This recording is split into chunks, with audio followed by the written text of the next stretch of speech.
Charmy tests out her new and improved magic food to replenish her teammates' mana, but she is unsatisfied with the results, and as a result, she seeks out the head chef at the royal palace, called Jamo, to study under him. He takes her under his wing as a pupil and tells her to seek out 3 legendary ingredients even he has not seen: the bulb of a mandaradora, a live coelacanth, and the butt hide of a yeti. She returns with all these ingredients and prepares a special feast designed to make her squad mates go Super Saiyan.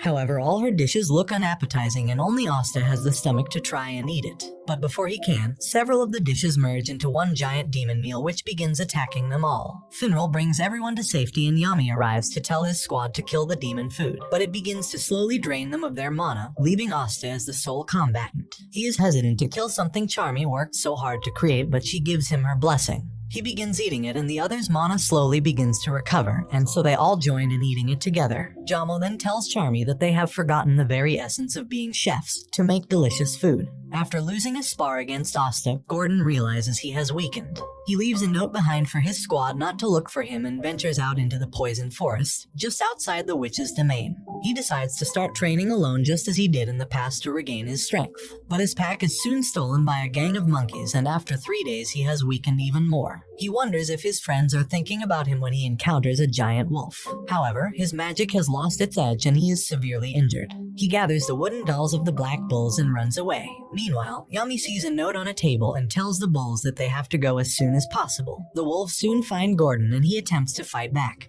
But he soon realizes that the wolf was only defending its young. He apologizes and the wolves lead him out of the forest. When he arrives back at the Black Bull's base, he finds it empty and assumes everyone is out looking for him. In reality, Yami took everyone out to a restaurant running a 90% off sale. They never even noticed he was gone. In a flashback, Zora is given flowers by a florist who admires him for being a magic knight. Back in the present, Zora trains on his own after Yami's 3 magic beasts escape.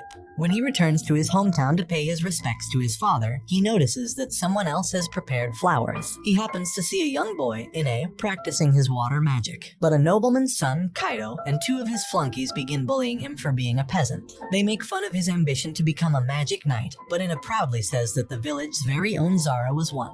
However, the bullying continues, and when it becomes too dangerous, Zora intervenes with his stink bugs. Ine's father arrives and apologizes for his son's actions, but when Ine wishes he wasn't born a peasant, Zora carries him back to his father's grave and explains that there are some things only peasants can do that nobles cannot. If Ine wants to be a magic knight, Zora says he has to realize what that is. After tending to his father's flower fields, Ine begins practicing again, but Kaido returns with a vengeance, brandishing a powerful magic item to amplify his fire. Zora intervenes again, sending it back with his trap magic and burning a portion of Kaido's shoulder in the process. That evening, Kaido's father barges in and accuses Ine of stealing the magic item, but Ine's father unleashes frighteningly powerful water magic. Kaido's father threatens to call the magic knights just as Zora arrives, and points out that Kaido is the thief and he tried to pin the blame on Ine instead.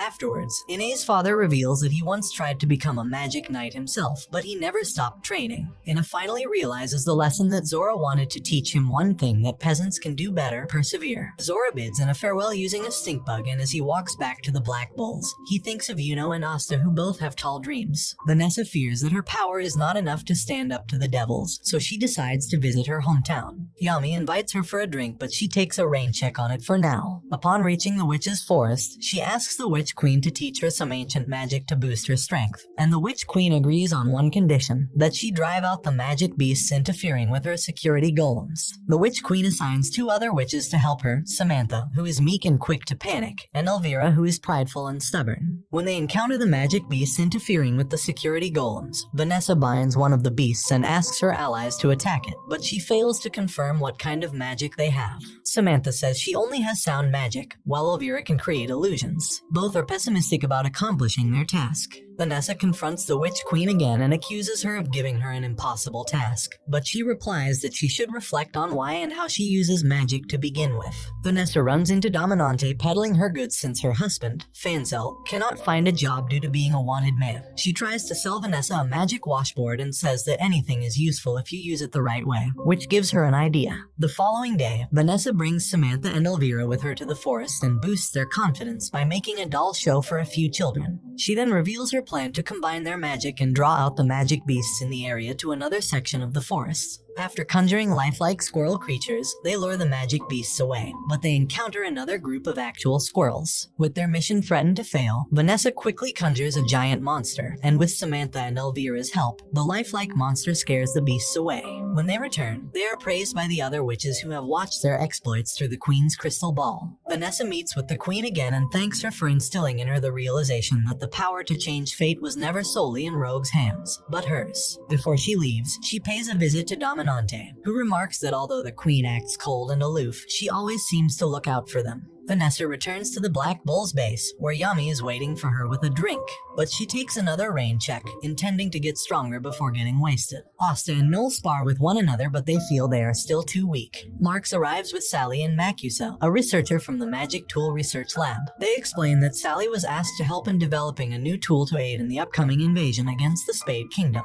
Asta does not hesitate and rips off his shirt, ready to subject himself to any experiments Sally has. But she saves him for last, since he has no magic. Sally escapes from her supervisors to experiment on the Black Bulls, and Marks asks Asta and Noel to chase her. Sally traps Magna in Salamander and administers a mana-enhancing drug, but it is too powerful and makes him explode. She attempts to do the same on the other members, using various means to bait them. Gauche and Gray are caught, but he refuses to fight back because the Salamander looks like Marie. All her experiments fail and she sees the need for more adjustments. Asta and Noel finally find her and he gives himself up for her experiments. But all she does is take a lock of his hair, remembering her promise not to perform harmful experiments on people. However, she is tempted to take a little more from his body. Macusa is satisfied with the research data and Sally begins to think that doing magic for the sake of others isn't a bad idea. Julius sends Marks, Fugolian, and Nozel undercover to the village of Arendum after reports of bandits in the area. When they arrive, they find the village still in shambles after the attack of the Midnight Sun. But the villagers are openly hostile to them, and only upon mentioning the name Kranuvala, Julius alias when he visited the village, do they open up, giving them whatever gifts and hospitality they can afford. They are invited to stay the night, but they are suddenly attacked by the bandits. When they fight back, Nozel's swords undo their disguises, revealing that the villagers were the bandits all along, forced into thievery after not receiving aid for so long. Fugolian and Nozel reveal their disguises, the former promising swift aid, and the latter reminding them that they still need to atone for their sins.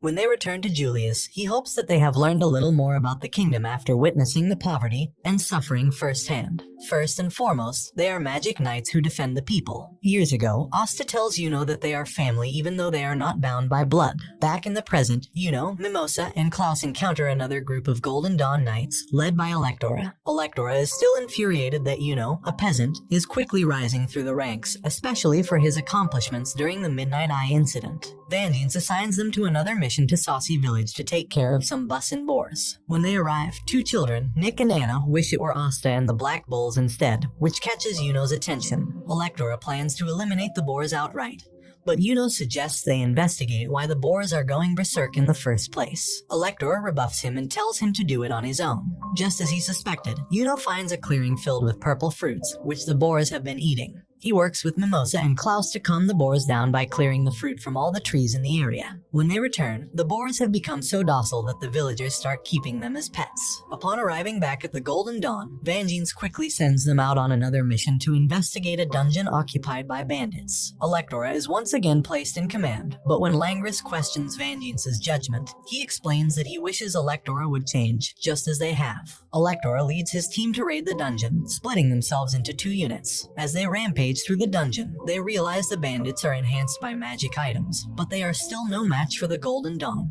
As the two groups reunite at the treasure room, they find Jeopard, a former magic knight, standing in their way. Electora attacks him, but Jeopard's Black Earth magic is a natural counter to his sand. The Golden Dawn take turns unleashing their strongest spells, but Jeopard's magic base allows him to suck up their magic like it is nothing. Instead, they target the floor underneath Jeopard, causing him to plummet down below while Sylph recovers the magic item. Back at their base, Yuno praises Electora's leadership as meticulous. Electora admits that several of the members of the Golden Dawn initially looked down on Yuno for his peasant heritage, but he now sees the error of his ways and apologizes. The next day, Yuno is invited out for lunch with several Golden Dawn members. Klaus asks him if he is embarrassed, but he denies it. Days before the Midnight Sun's attack on the capital, in the town of Tuliu, Dazu receives treatment from Bo, the town doctor. That night, she makes dinner for her husband, Vide, and her mother-in-law, Meshu. She uses her catalyst magic, the power to borrow magic from others, to heat Meshu's soup. When the Midnight Sun and several reincarnated elves attack,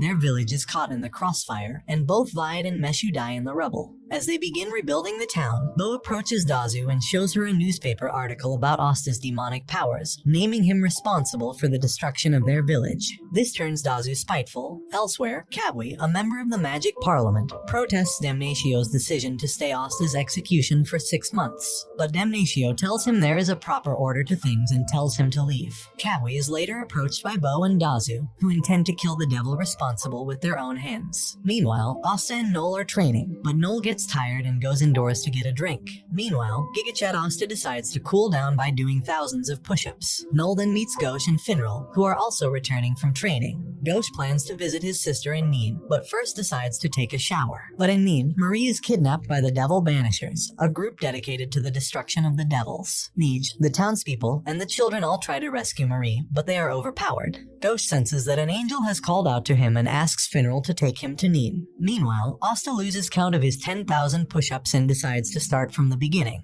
He is distracted by Bo, who pretends to stumble out of the bushes. He rushes to her aid, but she uses a sedative gas to knock him and Nero out. However, Asta's gains aren't just for show and he manages to put up a fight. Noel arrives to help him out, but they manage to fight back and escape. Noel equips her Valkyrie dress and chases after them, and her water bolts successfully stop them from taking Asta. However, Nero is taken. As she tends to Asta, Gauche is horrified to discover that Marie was taken. Kabwe and his team return to Bao's house, with both teams having secured Marie and Nero. Although they failed to retrieve Asta, they know he will not awaken for a long time. Gordon and Noel bring Asta to Owen, who confirms that Asta is alive but asleep due to the powerful effects of a sleeping potion. Yami drags Marks in to confirm Asta's condition and to peer into his memories of the attack. Meanwhile, Gauche angrily blames Teresa for being absent when Marie is taken away. He interrogates Nij about what happened, and upon his mentioning of scales, Gauche instantly suspects Damnatio. Asta's memories reveal little, but they learn that the Devil Banishers have comparatively weak magic. Yami's patience wears thin, and he damages a part of the wall in anger, but he hears an even louder crash in the distance. Gauche and Final invade Damnatio's office, demanding to know where Marie was taken. But they have severely underestimated him, and he forces them to kneel. But before the bulls are taken away, Yami arrives to save his dear squadmates. Yami scolds Gauche for getting too heated and causing a ruckus, but Gauche insists that Damnatio kidnapped Marie. He offers to have his memories searched by Marks, which confirms his innocence. But the pressing matter at hand is that they do not know where Marie and Nero were taken. Julius calls and tells them that Nozel is on his way and shows them a signal from Asta's tracking bracelet that has somehow ended up in Tuliu. Yami quickly deduces that Nero transferred it to herself so she could be tracked. Damnatio wants to pass judgment on Gauche right away, but Julius persuades him to let this incident slide. Nozel flies them to Tuliu aboard his Mercury Eagle, and they land right on the outskirts of town. They split up into groups, using several pictures Gauche has of Marie to track her down. They find Tuliu in ruins, which causes Yami and Finral to lament the destruction the Midnight Sun caused. They then encounter Dazu, visiting her family's graves. Yami and Finral try to ask Dazu for information regarding Marie, but she rebuffs them, evidently resentful that no magic knights came to their rescue during the attack on the Tuliu. Noel and Nozel also have trouble finding information for the same reason, while Gauche and Gordon similarly alienate the villagers with their demeanor and appearance. Dazu returns to Bao's house to inform them that the magic knights are on their trail, and they wonder how they were tracked. It is then that they discover the tracker within Nero. They plan to destroy it, but Dazu has another idea. The magic knights regroup outside of town to share their findings, but they notice the tracking signal moving at high speeds. Nozel, Noel, and Ghost take Finral to chase it, while Yami and Gordon stay behind. The Devil Banishers express their discontent with the Magic Knights and consider executing Marie and Nero outright, but Dazu suggests that they keep them alive to lure out Asta, their true target. When Nozel's group finds the tracker, it is around the neck of a bird, infuriating Gauche. Meanwhile, Bo embraces Dazu, whom she considers her light and reason for living. Asta finally wakes up and immediately tries to search for Nero, but Yami grabs him by the face to calm him down. Since they have no information at the moment, they can do nothing but wait for now. A meeting between Julius and the various knight captains is held to plan their next course of action. Damnatio admits that his subordinates were involved with the kidnapping and offers to provide any assistance necessary. He brings up files on the three involved: Kabwe, a user of transparency magic, Onobi, who uses barrier magic, and Siona, who can cast paper magic.